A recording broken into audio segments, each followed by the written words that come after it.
Esta mañana vamos a concluir la tercera parte de una serie que venimos trabajando titulada Trabajando la Palabra, valga la redundancia.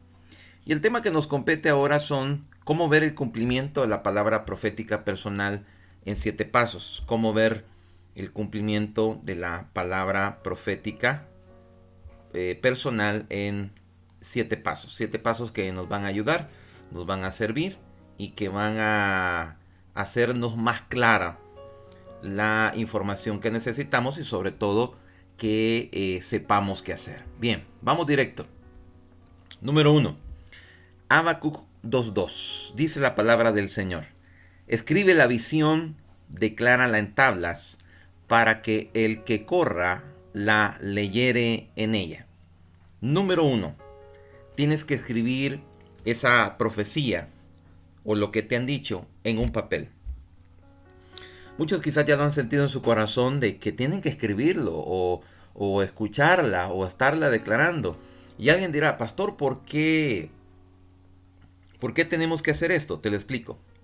Cuando transcribimos una profecía, eso nos ayuda mucho para que al verla escrita, podamos leer y analizar la profecía sin la voz y la personalidad de la persona que nos profetizó. Oiga bien esto, vuelvo y repito. Al escribir la profecía, podemos leer, analizar la profecía sin la voz y la personalidad de la persona que nos profetizó. Se puede ver, entonces, qué precisamente fue declarado. ¿Para qué funciona esto?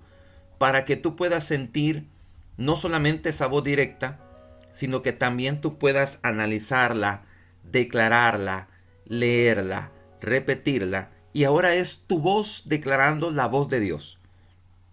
Y cuando eso sucede, estamos esperando que algo se materialice. 2. Toda palabra que a ti te han dado, tenemos que saber algo bien importante. Tiene que estar en base a la Biblia. No existe ninguna profecía que no tenga base bíblica. Está sujeta a la palabra. Según lo declara segunda epístola del apóstol Pedro, capítulo 1, versículo 20. Dios no se contradice.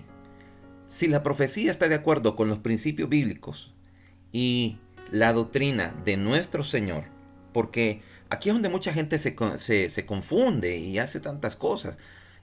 Hablan de la famosa sana doctrina, pero ¿sabe cuál es la sana doctrina? La de Jesucristo. No es la de ningún hombre, no es la de ninguna denominación, sino que es la que está escrita en la palabra.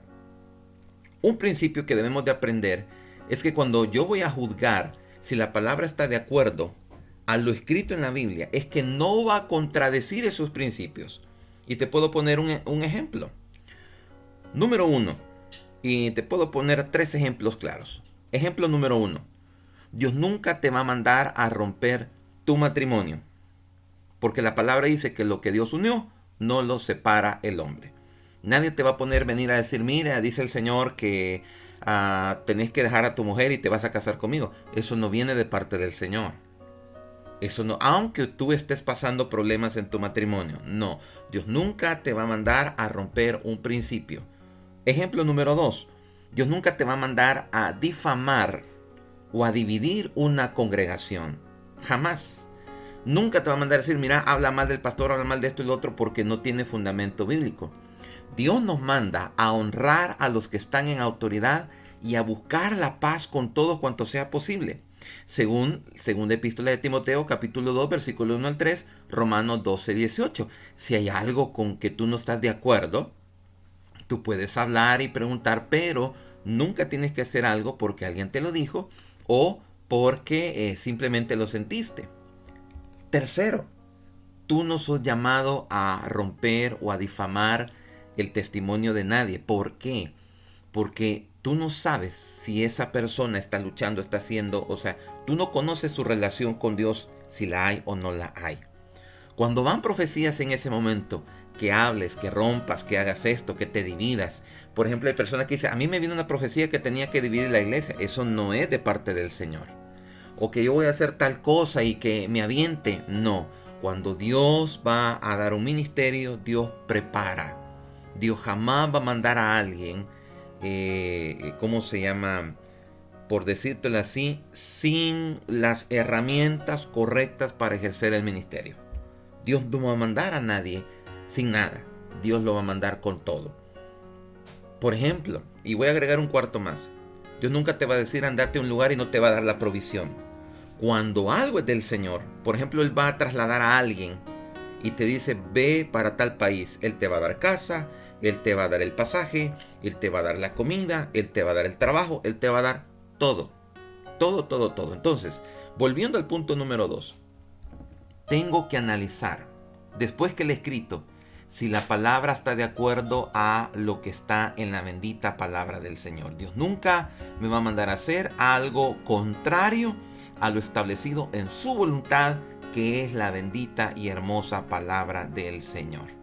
Entonces, con esos ejemplos claros, tú puedes saber cuándo es o no es una palabra. Entonces, pastor, si alguien me da una palabra incorrecta, hasta ahí llegas. No hay necesidad de ir a los demás pasos, porque tú tienes que saber si viene o no viene de Dios, porque también se puede confundir o hablar cosas que no son. Pero si esa palabra está apegada a lo escrito en la Biblia, entonces vamos al tercer punto. Tercero, medita sobre la palabra y pide que el Espíritu Santo te ayude a probar, entender, interpretar y aplicar la palabra. Repito, tercer punto. Hay que meditar sobre la palabra. ¿Qué nos dijeron? Y pidamos al Espíritu Santo que nos ayude a probar, entender, interpretar y aplicar la palabra. ¿Cómo es esto, pastor? Bueno, según Josué 1:8, Juan 14:26 y Juan 16:13. Ponga atención a esto. Si es que Dios te habló por medio de una profecía o por medio de un sueño, por medio de una visión, que son las tres formas más comunes en las cuales Dios habla, Dios utiliza a un verdadero siervo o una verdadera sierva. Dios te puede hablar a través del sueño o Dios te puede dar una visión. Quiero que sepas algo. Dios no está tratando de provocarte confusión. El mismo Espíritu Santo que habló por medio de la profecía te quiere ayudar a entender la profecía. Entonces, debemos de pedir su ayuda. En Juan 14:26 nos dice que parte del trabajo del Espíritu Santo es enseñarnos todas las cosas. Si hay alguna terminología en la profecía que no entendamos, pues nuestro Señor Espíritu Santo nos puede ayudar a decir en qué momento, en qué lugar, cómo, de qué manera, porque como de Él salió, Él nos va a ayudar y nos va a llevar hacia toda verdad. Número 4. Y esta es la parte quizás más fundamental e importante. Siempre que hay una profecía, ya la probamos que es del Señor, vimos, ya meditamos. Entonces, vamos al punto número 4. ¿Qué es lo que tengo que cambiar en mi vida o qué tengo yo que hacer? Cuando una palabra llega, una palabra es para animarnos, por así decirlo, a un cambio, a buscar más del Señor, a ver qué tengo que cambiar en mi vida, dejar el mal carácter. Por ejemplo, hay personas que no les gusta que les enseñen, se molestan cuando les tocan su religiosidad. Y te voy a decir algo, ¿de qué te sirve estar defendiendo legalismo o religiosidad si no has visto resultado? Hay que votar todo eso. Entonces muchas veces la palabra profética llega para votar todas esas muletas que no te sirven. O probablemente sea para que dejes un pecado que estás cayendo en él. Puede ser pecado de la mentira, puede ser pecado de soberbia, puede ser pecado de cualquier tipo. ¿Qué es pecado? Errar en el blanco.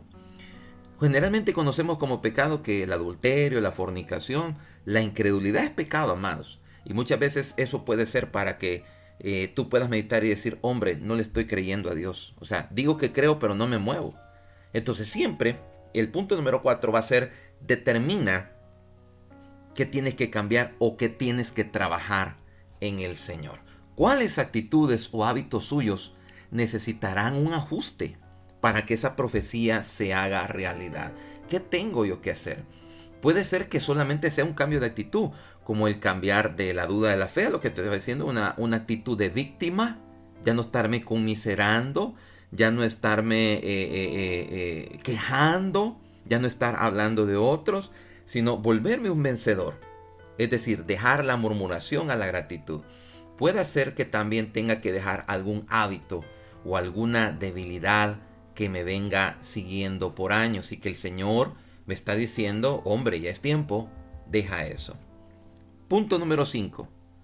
Dios no necesita confirmar su palabra porque viene de Él, pero Dios lo hace para que tú tengas paz, tranquilidad y certeza en el corazón.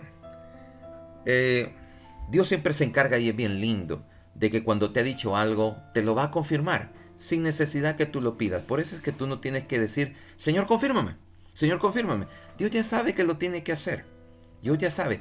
No, en ese sentido, no hagas ninguna decisión grande basada solamente en una palabra profética, sino que tú tienes que esperar a que Dios te confirme lo que te está diciendo, según Proverbios 11:14, Proverbios 15:22. Y cuando hablo de decisiones grandes, por ejemplo, cambiarse de una casa a otra, dejar un empleo, el entrar a una relación matrimonial, el entrar a una inversión, en fin, te voy a poner un ejemplo. Cuando una familia se va a mudar a otro lugar y Dios te dice, vete para allá, primero Él te va a dar los recursos y luego Él te va a dar la certeza, la paz en tu corazón que al lugar donde vas bien. Entonces solo tenemos que saber que yo no tengo que pedir confirmación, Dios me la va a dar. Tampoco yo le tengo que decir a la persona, mire, confírmeme. No, la persona solo ha sido instrumento para llevar la palabra de Dios. O si Dios te dio el sueño, o si Dios te dio la visión, Él mismo se va a encargar de confirmar. Y una de las primeras confirmaciones es que viene paz en tu corazón. Y eso hace que todo camine bien. Número 6. Movámonos en fe. Movámonos en fe. Después que sabemos qué tenemos que cambiar, qué tenemos que hacer, entonces hay que moverse en fe. Cuando el Señor le dijo a Abraham, deja tu tierra y tu parentela, Abraham se movió, se fue del lugar. Entonces, probablemente algunos o la mayoría estemos en el punto número 6, que hay que moverse en fe. O sea, ¿qué tengo que hacer? Accionar. Accionar como la mujer del flujo de sangre. Dijo, si yo tocar el borde de su manto, ahí está. Actuó, se fue y se movió. Y ahí está. La palabra ya está. Lo que se va a materializar ya está. Tal vez lo que hace falta es que tú te vayas y muevas en fe. Que vayas y tomes, arrebates lo que es tuyo, lo que te pertenece. Y con esa buena situación damos instancia al paso número 7. No dejes tu relación con Dios. Increméntala más. Primera de Timoteo 1:18 dice, hijo, este mandamiento te encargo, para que conforme a las profecías que se hicieron antes en cuanto a ti, milites por ellas la buena milicia. ¿Cuál es la buena milicia? Tu relación con Dios. La palabra es el rema de Dios. La palabra es la única que nos va a sacar adelante. Y en ese sentido, no pierdas tu relación con Dios. Es de incrementarla más, es de buscar al Señor más. Busquemos al Señor en oración. Y al hablar en oración, amado, no es la lista del súper. Al hablar de oración es hablar con Él, comunicarnos con Él, estar en ese contacto que a veces no tenemos con el Señor. ¿Por qué? Porque la palabra dice que Él ya sabe de qué cosas tiene. Dios nos va a proveer, Dios nos va a dar, Dios nos va a bendecir. Pero tenemos que ser diligentes en ese sentido. Y cuando no perdemos la relación, cuando la incrementamos, cuando en cada momento y a cada instante estamos con el Rey, yo te aseguro algo. Lo que tú y yo estamos esperando se va a materializar de la mejor manera posible. Padre, gracias por esta mañana. Oro por estos 7 pasos y por los hermanos que están ahorita en la radio, los que estuvieron, los que se van a conectar posteriormente y luego los que van a escuchar esto cuando se suba a YouTube. Dios Todopoderoso, ayúdanos para que cada uno de nosotros tomemos nuestro cargo, nuestra responsabilidad y caminemos al abrigo del Altísimo. Ayúdanos, Señor, te necesitamos en tu nombre santo. Amén y amén.